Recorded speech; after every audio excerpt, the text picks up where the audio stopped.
allá en la Semana del Periodista de una universidad que no voy a nombrar por una mala experiencia que tuve. Pero cuestión, yo al B lo conocí por primera vez en 2013, cuando Bien. yo recién arrancaba. Tenía 14 años y estaba en un programa de radio de Florencio Varela llamado El Rock en tus venas. Uh, Me acreditaron para un evento del Bar Rock en Parque Roca y fue la primera vez que entré a un camarín y está toda la gente de la Rock and Pop, toda la gente de la MEA, pero yo, nada, si tuviera que nombrar dos referentes musicales en lo que, culturales en lo que tengo con el periodismo serían Miki Luzardi y Bebe Contepomi. totalmente, Sí, ¿eh? desde chiquito lo veía en la tele y yo sabía que quería dedicarme un poco también a esto, a difundir la cultura.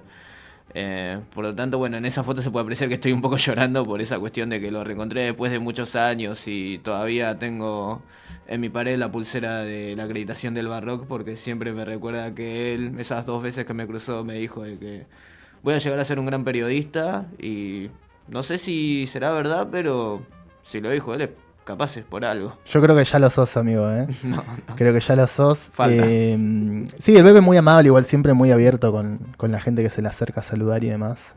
Pero bueno, me llama la atención eso que decís, 14 años, es como la película esa Casi Famosos, no sé si la viste, la del chaboncito que igual es un reportero gráfico de la Rolling Stone y le dicen andá a seguir la gira, no me acuerdo de qué banda era, pero era como andá a seguir la gira de Led Zeppelin, que le digan algo así. Y el chabón se manda también un joven, tenés que verla, si no Sí, la viste, no la la vas vi. a ver y te vas a sentir muy identificado. Pero bueno, ¿qué onda esas experiencias a los 14 años de radio, de estar ahí en la música? ¿Qué onda ese...? Y en mis principios yo cubría en zona sur, era el Tridente Quilmes, Varela, Berazategui, pero he tenido también un par de venidas a La Plata. Bien. Es como que me focalizaba en ese punto. He llegado a conocer Gier nomás desde Capital, pero sí, los primeros 2 años en el Rock en tus venas fue eso. Estar, bueno, cubriendo bandas del estilo de, no sé, Despegate, Danger, Grado 17, que creo que es la única que sigue vigente de toda esa movida. Y es como que en cierto modo también me empezó a forjar un poco como persona, porque yo comprendía ya desde chico que no eran solamente recitales, Mm. que había algo más, ¿viste? Tipo, en ese momento el under no era lo que era ahora, éramos a lo sumo 20 personas en los recitales y como que ese clima, ¿no? De, bueno, de contrariarse un poco al discurso hegemónico, era no solo raro en ese momento, pero a la vez a mí siempre me llamó la atención, tipo, ¿cómo puede ser de que no haya más gente que esté acá viendo esto? Y nada, se empezó a luchar desde el inicio por eso mismo. Me encanta. Registrar la historia mientras sucede, decís vos muchas veces igual ¿Sí? también. ¿Qué te pasaba en esos días, ponele? Porque ahí a los 14 años empezaste a hacer radio y esa fue tu única experiencia, después seguiste, ¿qué onda con eso? Después tuve injerencia en un diario barrial, pero no tenía nada que ver con la música. Después de eso, por medio de un par de prácticas en otra universidad, yo era como que tuve tanto un par de columnas de radio, como también el programa Viene Sonando, que si lo buscan lo pueden encontrar en YouTube, que estaba pura y exclusivamente focalizado a la difusión de bandas emergentes. Era como que en cierto modo yo me tomo el tema del registro de la historia cultural por el hecho de que considero que todo cambio social se da primero con un cambio cultural. Bien. Y como sí, empezó a cambiar todo con el tema del under post-pandémico, empezó a cambiar tanto la cosa y se empezó a prestarle más atención a la contracultura y más gente empezó a sentirse más identificada con estos valores por algo.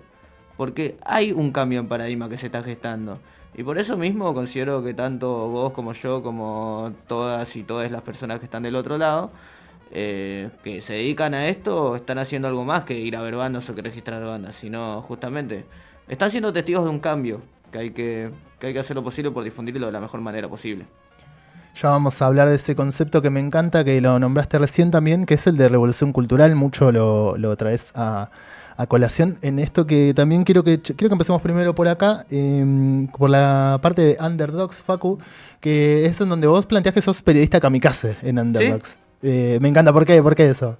Por el hecho de que considero que los periodistas mainstream nunca están en el lugar de los hechos o nunca están en el lugar de la acción, o sea, no los veo cubriendo en el pogo, no los veo frente a una escopeta en Congreso y no los veo en esas situaciones en las que decís, bueno, está bien. Sí, estoy arriesgando la vida por una toma, pero sé que esto podría marcar la diferencia en la comunicación de este suceso en sí, ya sea un recital o, bueno, sea una marcha. Por esa cuestión, es como que por eso lo de periodista kamikaze siempre, siempre tiene que estar ahí presente, ¿no? Como para que se entienda. Me encanta, me encanta. Bueno, y empecemos esto por repasar un poco lo que es Underdogs, que es un medio especializado en bandas bandas emergentes, dice ahí en la página de YouTube. Y bueno, hay de todo. Vos entrás al canal de Underdogs y tenés entrevistas, tenés editoriales, tenés informes especiales, hay documentales, que me Sí. encantó el nombre.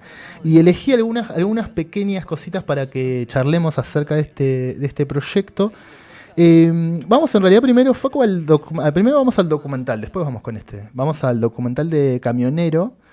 Que este tiene un tiempo ya, no. O sea, está como corrido de lo que le está pasando a la banda ahora, ¿no? Que está como muy convocante, está como muy nombrada en varios lugares. Exacto.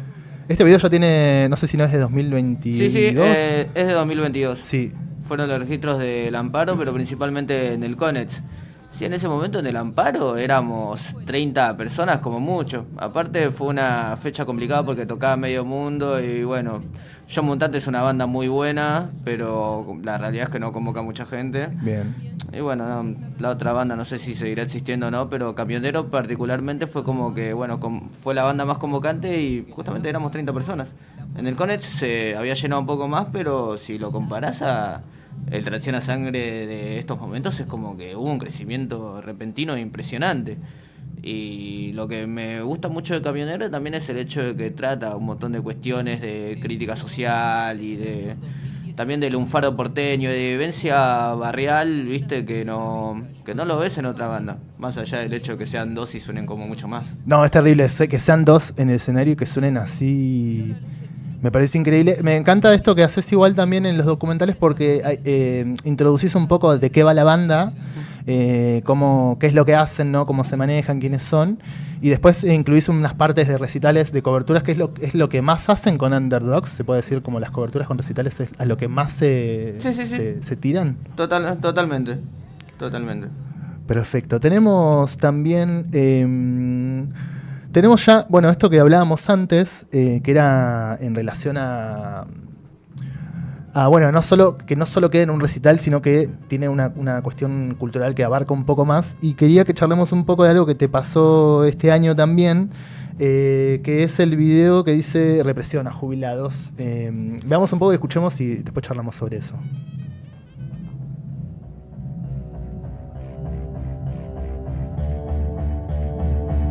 Este no es un registro cualquiera. Es el relato del 12 de mayo. Un día oscuro para nuestra nación. Mirá cómo le tiran, Traté de no levantar mucho la perdí, boludo. Durante la marcha en apoyo al reclamo de los jubilados, se llevó a cabo una de las represiones más brutales de nuestra historia reciente y Underdogs estuvo en el lugar de los hechos para registrarlo. Pasamos de los gases en el Congreso hasta los tiros sobre Sáenz Peña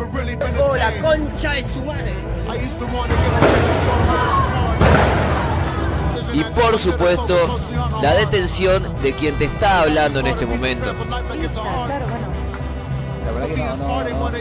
Por esa razón particular, hoy estaré contando los hechos de manera editorial, en primera persona.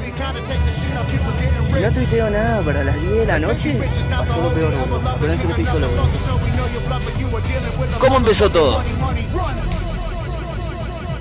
Eran las 5 de la tarde cuando llegué a la plaza Bueno, del Congreso. esta editorial, Fui La solo. Hinchada del Pueblo se llama. La pueden encontrar en Underdogs Multimedia, en YouTube o en Instagram. Y bueno, nada, me pareció zarpado escucharlo. Te había escuchado hablando igual en el destape acerca de lo que pasó ese día ahí en el piso. Y bueno, nada, me parece tremendo este registro. Y como decías vos, están ahí en la línea de fuego, básicamente, porque estaban cercados, ¿no? Ese día. Sí, la verdad que nos encerraron tanto desde Plaza de Mayo como desde el 9 de julio. Vos tenías la esperanza de correr para allá, pero ya veías la valla y las barricadas y ya llegaba un momento en el que no podías. También es un poco difícil correr cuando te dan un perdigón de goma en la costilla y te tiran al piso y te das cuenta de que ya se terminó, pero no creo que mi vivencia no fue ni siquiera lo más traumático que sucedió ahí por el tema, ahí está Guido, por el tema de que, nada, mientras yo estaba grabando eso, estaba sucediendo lo de Pablo Brillo al mismo tiempo, y después ves todas las imágenes de toda la combinación de todas las coberturas de los medios, y no puedes creer de que se haya naturalizado toda esta violencia y que sea parte de todos los miércoles. Si bien considero que este fue el miércoles más violento, la verdad es que también pienso para mis adentros y digo, ¿cómo fue que llegamos a este punto, ¿no? En el que tirotean a la prensa, le pegan a los abuelos y todo? ¿Por qué? Porque están reclamando algo más justo. La verdad que no sé si se valdrá de algo ponerse a la línea de fuego, pero si es para registrar todo esto, lo que está pasando con la mayor fidelidad a los hechos que realmente ocurrieron y en oposición a los medios hegemónicos, se va a seguir haciendo. Ahí estaremos. Y bueno, también en esta editorial decís algo muy, muy fuerte, muy importante también, y creo que era un poco todo lo que preveíamos, y que inclusive hoy temprano en Será por las Malas también se estuvieron hablando con el papá de Pablo acerca de, bueno, de lo que está su actualidad, ¿no? Vos en ese video decías sobre el final, le arruinaron la vida a este pibe, no va a ser el mismo Pablo, y bueno, fue justamente las mismas palabras de su padre, ¿no? Que hoy temprano estuvo aquí charlando telefónicamente con las compañeras de Será por las Malas, y decía justamente eso que decías vos, ¿no? Que también salió por varios lados, al hermano de Pablo también, que decían que, bueno, que les costaba aceptar esta realidad de él, que no era él, pero de alguna manera su forma de ser había cambiado, ¿no? Que bueno, es culpa de la represión, es culpa de Patricia Bullrich, como dijimos, es culpa del Cabo Guerreiro, que está siendo ahora citado en estos días para declarar en, bueno, una causa que no, de vuelta, pasaron 130 y algo de días ya y no hay resolución. Recién ahora se lo cita a este tipo a hablar. No sé qué opiniones te levanta esto, las peores me imagino igual también. Y la verdad que voy a tratar de ser lo más moderado posible, pero con el tema de justamente, ¿no?, un gobierno tan derechista, tan tirado al fascismo, me parece triste que, o sea, la justicia solo actúe rápido en casos irrelevantes como las militancias de a pie en contra del gobierno, y no actúe rápido cuando debería actuar rápido, que es poner este intento de asesinato perpetrado desde las altas esferas del gobierno.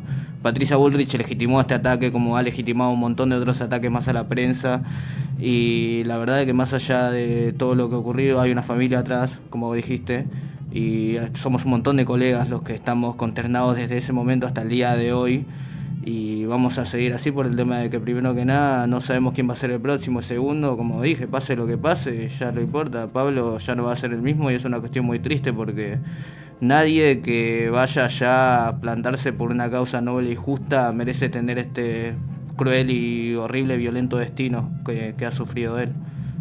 Sí, este trato tremendo que de vuelta se repite lo que sucedió con Santiago Maldonado, con Rafael Nahuel y con un montón de compañeras y compañeros que seguramente me olvido, pero y de vuelta y quedan impunes, porque en todo caso si encarcelan a, por ejemplo, a la líder de una agrupación vandálica, como pueden considerar a Cristina Fernández de Kirchner, ¿por qué no debería ir presa también la que es la ministra de Seguridad cuando reprimen, ¿no? Digo, me parece que es medio contradictorio, ¿no? Esa forma de ver la justicia.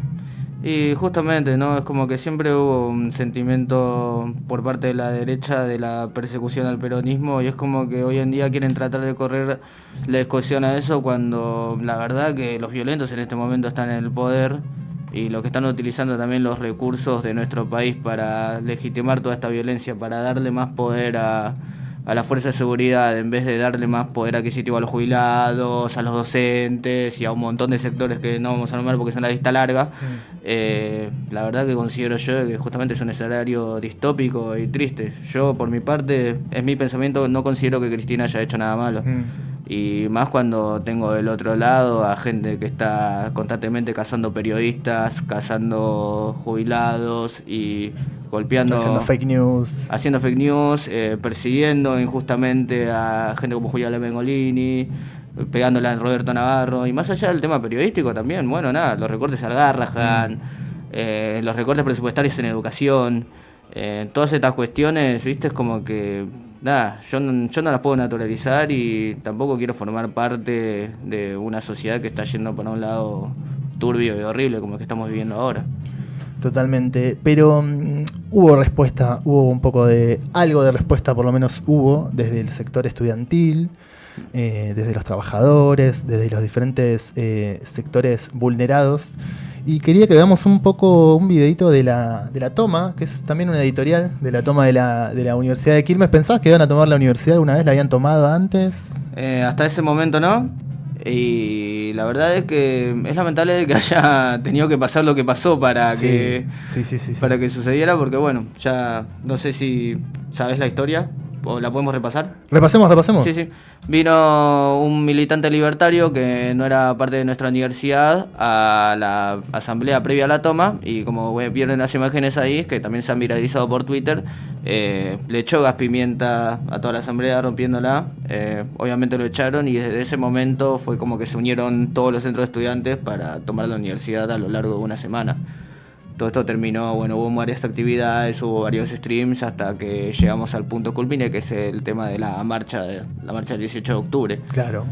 Se hizo bastante conocida esa historia que decías vos en Twitter, más que nada. Sí. De la escena esa del gas pimienta. Exacto. Totalmente, fue... Nada, gravísimo, un peligro que haya gente así que no eran, ni siquiera que eran estudiantes, o si eran No, solo una persona estaba vinculada a la universidad, pero después el resto, el que tiró el gas pimienta no era estudiante.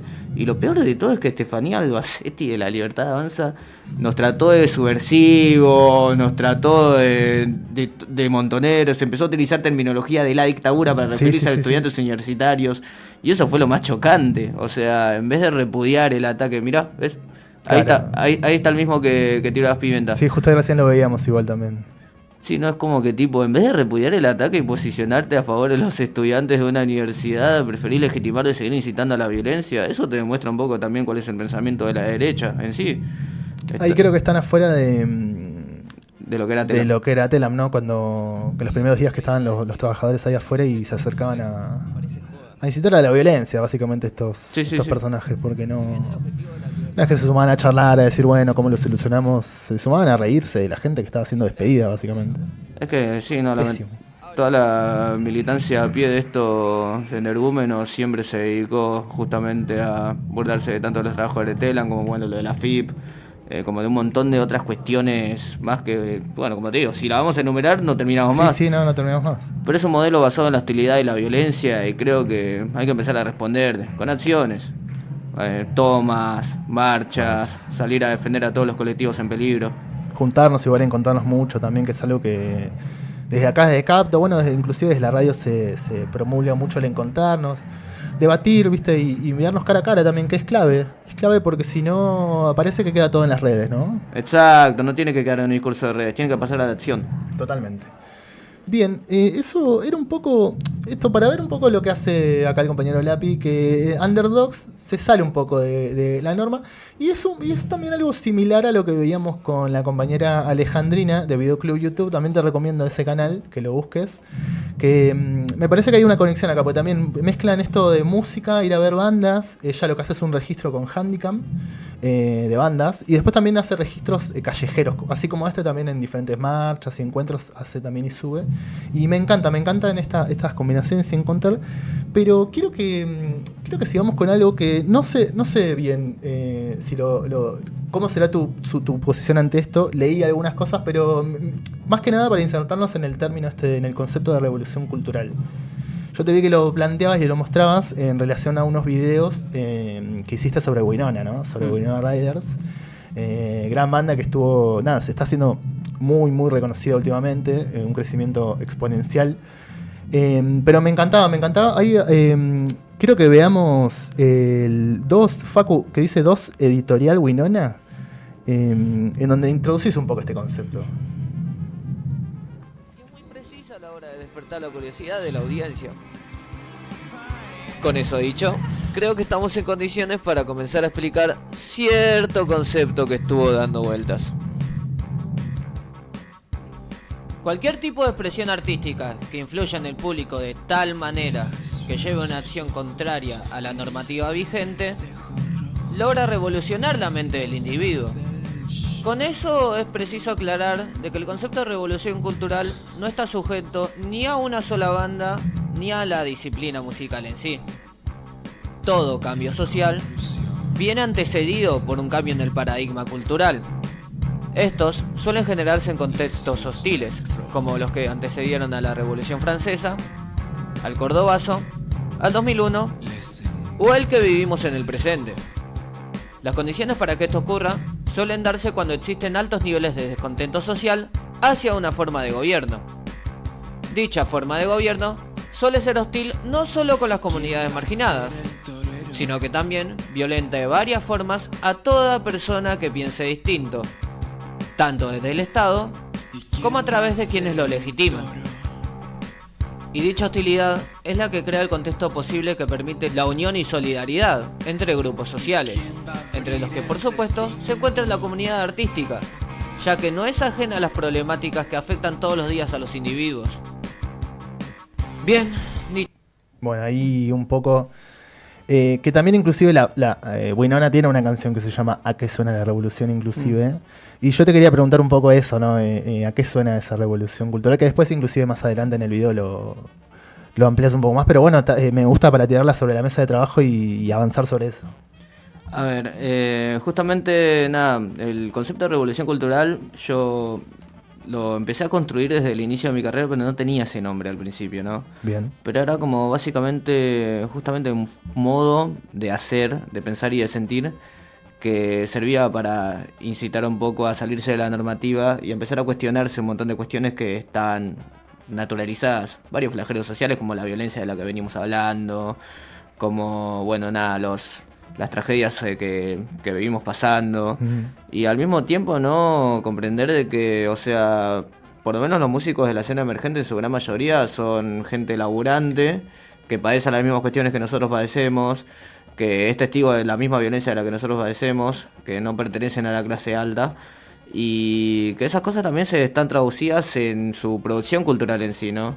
Creo que la revolución cultural es también un modo de producción cultural que no solo se antepone ante la norma, sino que busca cambiar de algún modo. No se limita justamente a una sola banda, no se limita a una sola expresión, a un solo formato. Una pintura, un graffiti, un poema, pueden varias expresiones que lleven al individuo a replantearse todo lo que está viviendo y todo lo que está viendo y a cuestionárselo, creo que forman parte de este concepto. Y si bien Winona sirvió como un gran ejemplo al respecto de eso, también considero que hay un montón de otras bandas más allá de que lo están logrando, ¿no? Por lo menos, por ejemplo, en el ámbito del feminismo tenemos a No Me Toques, a Lagrimitas, también, bueno, nada, justamente... Sí, también. Tenemos justamente el lado sociocultural, bueno, como escuchamos, Fonso y las Paritarias, tenemos a Camionero, en cierto modo también es como que, también del lado individual, ¿no? Del lado introspectivo tenemos a Mujer Zebra, tenemos un poco parte a Socorro, ¿no? También Warren creo que también canta mucho de estas así como sensaciones medias. Exacto. Que mezcla, bueno, que el hardcore también es un género que me parece que tiene esa posibilidad de mezclar como una emoción muy fuerte con un desahogo increíble también, ¿no? Exacto. Es como que también estoy muy de acuerdo también con la movida hardcore, que la empecé a escuchar hace poco, y también es como que, bueno, esa cuestión de discurso de crítica social y también del apego al sentimiento individual es como que muestran un poco, más allá del género y del estilo, muestran muchas facetas de la misma cuestión, que es el tema de nada, la alienación, la tristeza, las ganas de querer hacer algo distinto y de querer cambiar un poco el mundo también, que es algo que considero que todos los artistas, si están del otro lado, quieren un poco en parte también hacer eso, ¿no? Mostrar su realidad al público para que el público comprenda que se siente identificado y que no es que está tocando a alguien por encima de él, está tocando a alguien que está al lado de él y que está en la misma lucha. Totalmente, son pares muchas veces y también eso, como decías, los encontramos en las marchas por ahí o bueno, inclusive después del toque muchas veces la mayoría de los músicos que están en esta escena se quedan charlando, no tienen un problema en compartir un trago, en compartir algo acerca de lo que hicieron recién, ¿viste? Eso es lo que más me gusta, creo, también de esa escena que vos intentás representar o muchas veces también representás con palabras muy, muy sabias, muy correctas, ese encuentro, ¿no? Esa necesidad también de respuesta que tienen los artistas ante el público y nosotros como público, o en algunos casos como periodistas o divulgadores, intentar, hacer ese nexo, ¿no? Entre salirse un poco de ser público e intentar decir, ¿qué hacen estas personas que tocan, ¿no? Quiero que vayamos a escuchar otro lanzamiento que nos había quedado ahí en el tintero, que es una canción del Nota que ya tiene algunos años, pero ahora salió un videito hace unos días. El Nota está muy, muy activo, se viene disco también, se vienen tocatas. Ojalá que venga para La Plata, estuvo a punto de venir hace poquito y no pudo, pero lo esperamos aquí. Y ahora ya, bueno, escuchemos un poco del Nota y volvemos con otro bloque más. Vamos a seguir hablando de la Revolución Cultural, compañero, y vamos a hablar de Moscú, un espacio que fue increíble conocerlo. Fue increíble que hayamos estado ahí en el mismo lugar seguramente viendo la misma banda y no nos encontramos. Pero bueno, quiero que charlemos un poco de Moscú, que me parece que fue un gran paso en esta revolución cultural y fue un gran lugar en donde hacer una parte de esa revolución. Totalmente, estoy muy de acuerdo con eso. Vamos con el Nota y ya volvemos con Capto.